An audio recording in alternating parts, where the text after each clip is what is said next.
So today we're challenging James, a chef, and Jamie, a normal, to create a dish from the Roman times. We've provided all of the ingredients that we can source and that are still available these days, and we're gonna see if they can cook up a decent attempt at a particular dish. Boys, this is gonna be a challenge, but it's going to be, I think, a lot of fun and really interesting. Lift the cloche.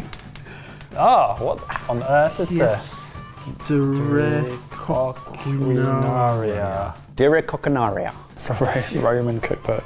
I know they were really good at building straight roads, but what were they like at cooking? Well, some would say they're the foundation to Italian cooking.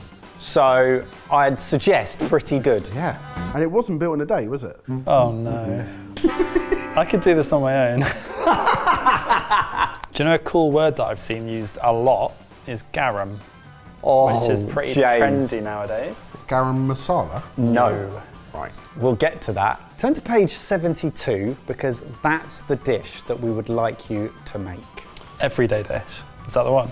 Patina quotidiana. Patina quotidiana, which translates to everyday dish. The first line is just, wow. Mince carefully cooked sow's teats. So pig nips. Pig nips. Pig nips. With cooked fish meat and cooked chicken meat.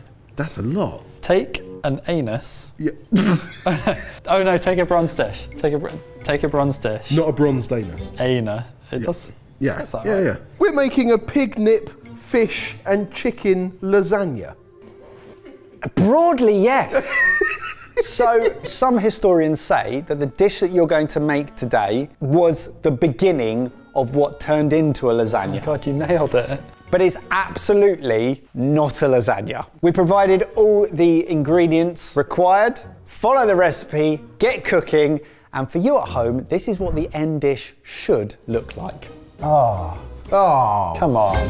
So the Roman era can be split into 3 different segments, but beginning at 27 BCE up to 1400 plus CE. So almost a span of 1500 years. So it's a broad amount of time, but this cookbook is a selection of 400 recipes from that span. So we should get a proper insight into what they were eating back then.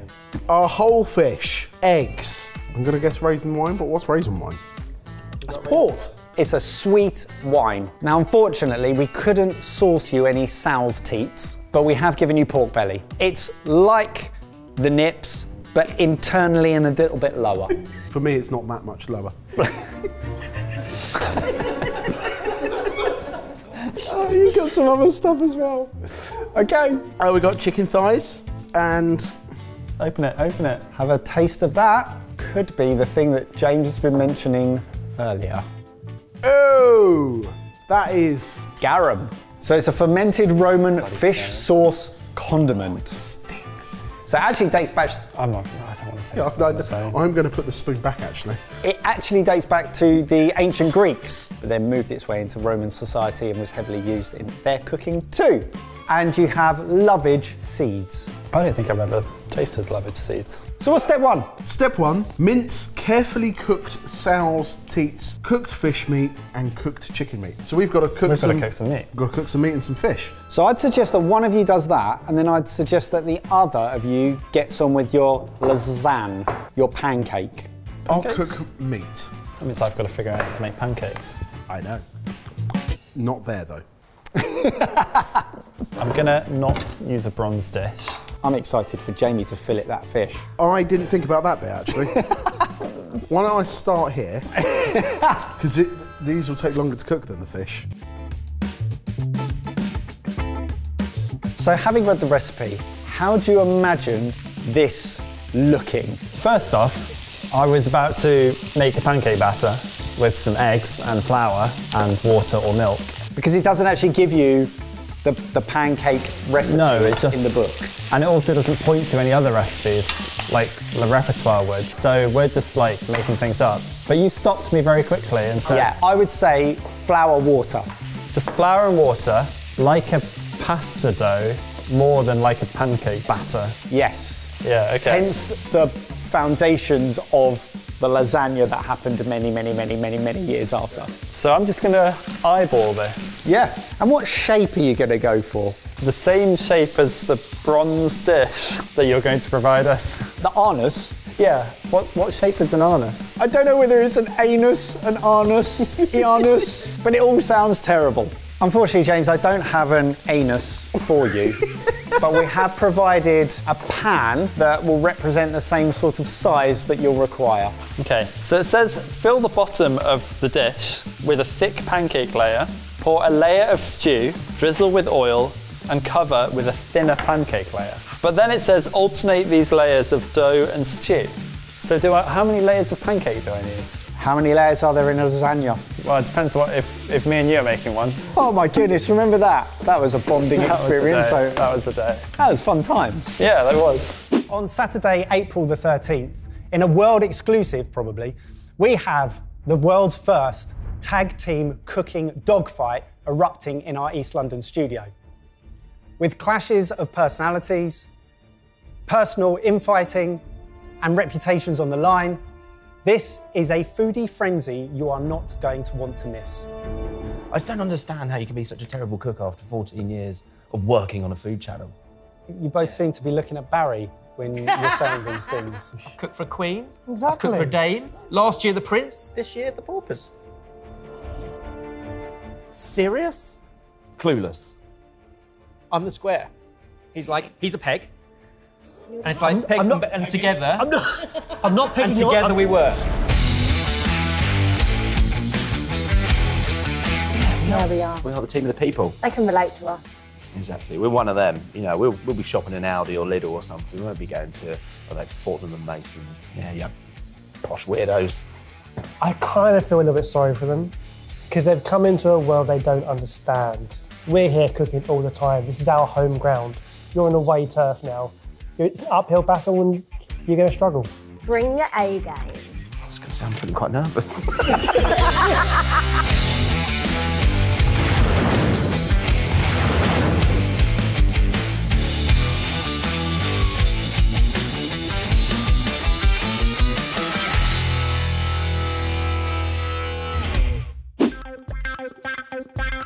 Right, I've deboned my chicken thighs, cut up my pork belly.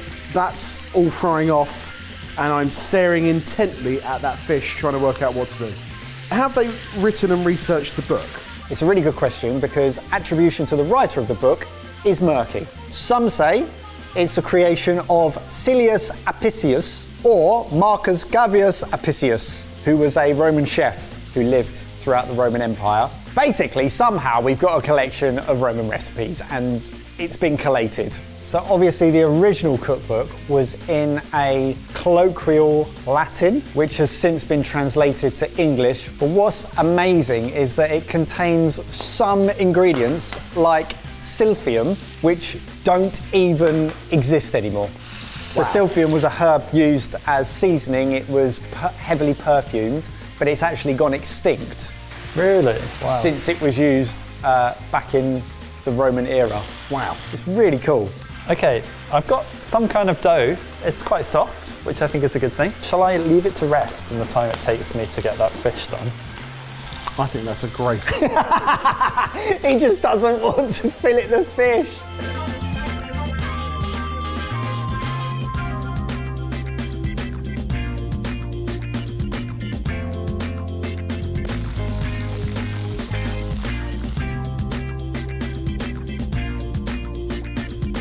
How you feeling, boys? I'm excited for this because Me too. I have a vision in my head of what it might look like, but I can't imagine how it's going to taste yet. I'm fascinated about the flavour combinations. Yeah.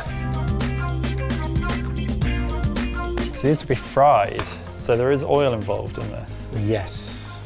Almost deep fried. I would say you'd need a fair bit of oil. Probably not extra virgin oil.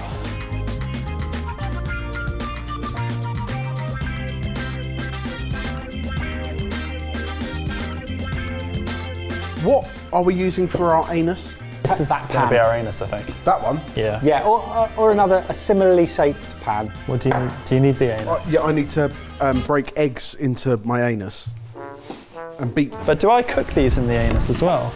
It's quite a vague recipe, isn't it? Yeah. Well, you do it in that one, and then we'll meet in the middle. Cool.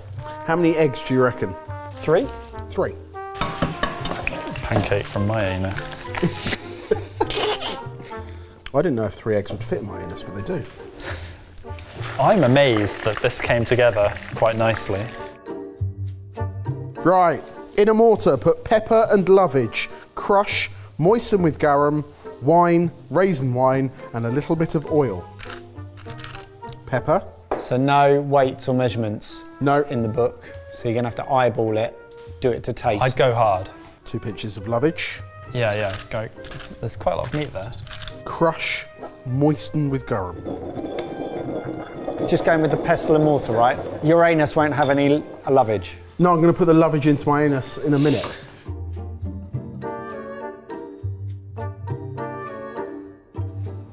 That smells incredible. What does it smell like? Yeah, oh my goodness. Pepper and lovage.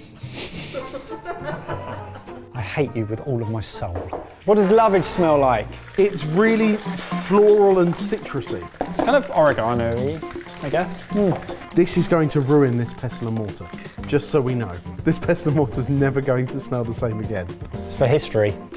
Moisten, moisten, moisten. I've no idea if I've done enough. Not just in life. I've no idea if I've put enough lovage, pepper, like ratios. I've got no idea. So that's going in the egg, and then we're cooking the whole thing. Going into the egg and bringing it to the boil, and then when it's boiling, we chuck in the pieces of meat. What is the ratio there? Like, should the egg be cooking, or should it be thickening? Because if it's thickening, you probably want a lot more of that. Should I double it? Should I go again? It's referred to as a stew, isn't it? Yeah. But Yeah, then it I says think when more. boiled, bind with pieces of meat, which makes me think it's thick. I think we half the egg, we double or triple that.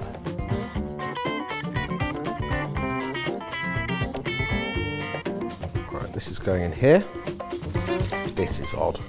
I think that's going to be great. Low heat. It's like a custard.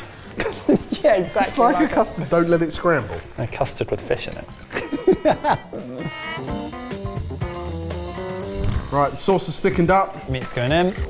Yeah. Going all of it. Yeah. Well, we're here now. We are here.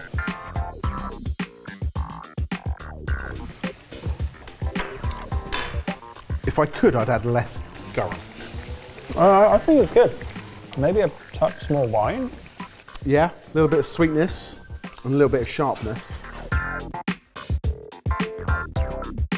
Construction time, right? We're just layering, right? That's it. Yep. So I've got a thick layer on the bottom.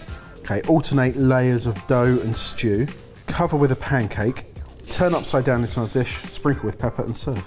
So we're kind of putting it on the dish, but we're not turning it upside down. No, we're doing it in more of a traditional lasagna way. Top layer, and then sprinkle with pepper. Shall we get that into the sexies? I think it looks banging. I'm fascinated as to how this is going to taste.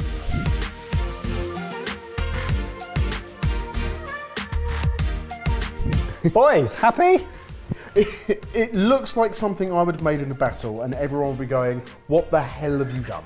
But since we made it from this book, I think it looks great. I think we've done a great job. You'd also call it a lasagna as well. I absolutely would. Well, I have sent you a photo that we've sourced of an accurate portrayal. Let's see how close you've got. Oh, do you know what? Do you know what? Pretty similar. They've taken some of the leftover have. pancakes and like crumbled them over the top, but apart from that, I'd say you've done really pretty well. should you do it like poppadoms and Maybe we can just, I think we just yeah. go for that and then scoop.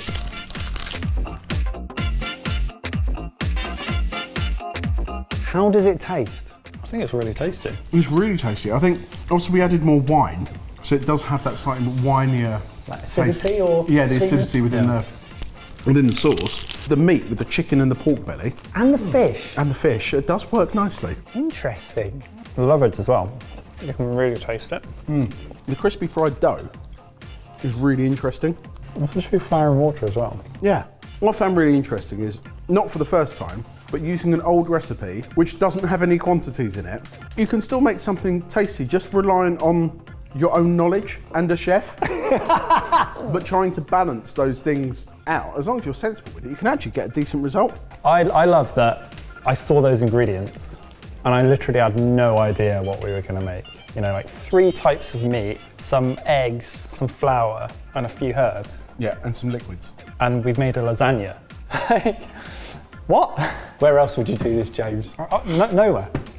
Well, how do you think the boys got on? Let us know which other historical recipes we should be cooking up and challenging ourselves to make, and give the video a like if you enjoyed it.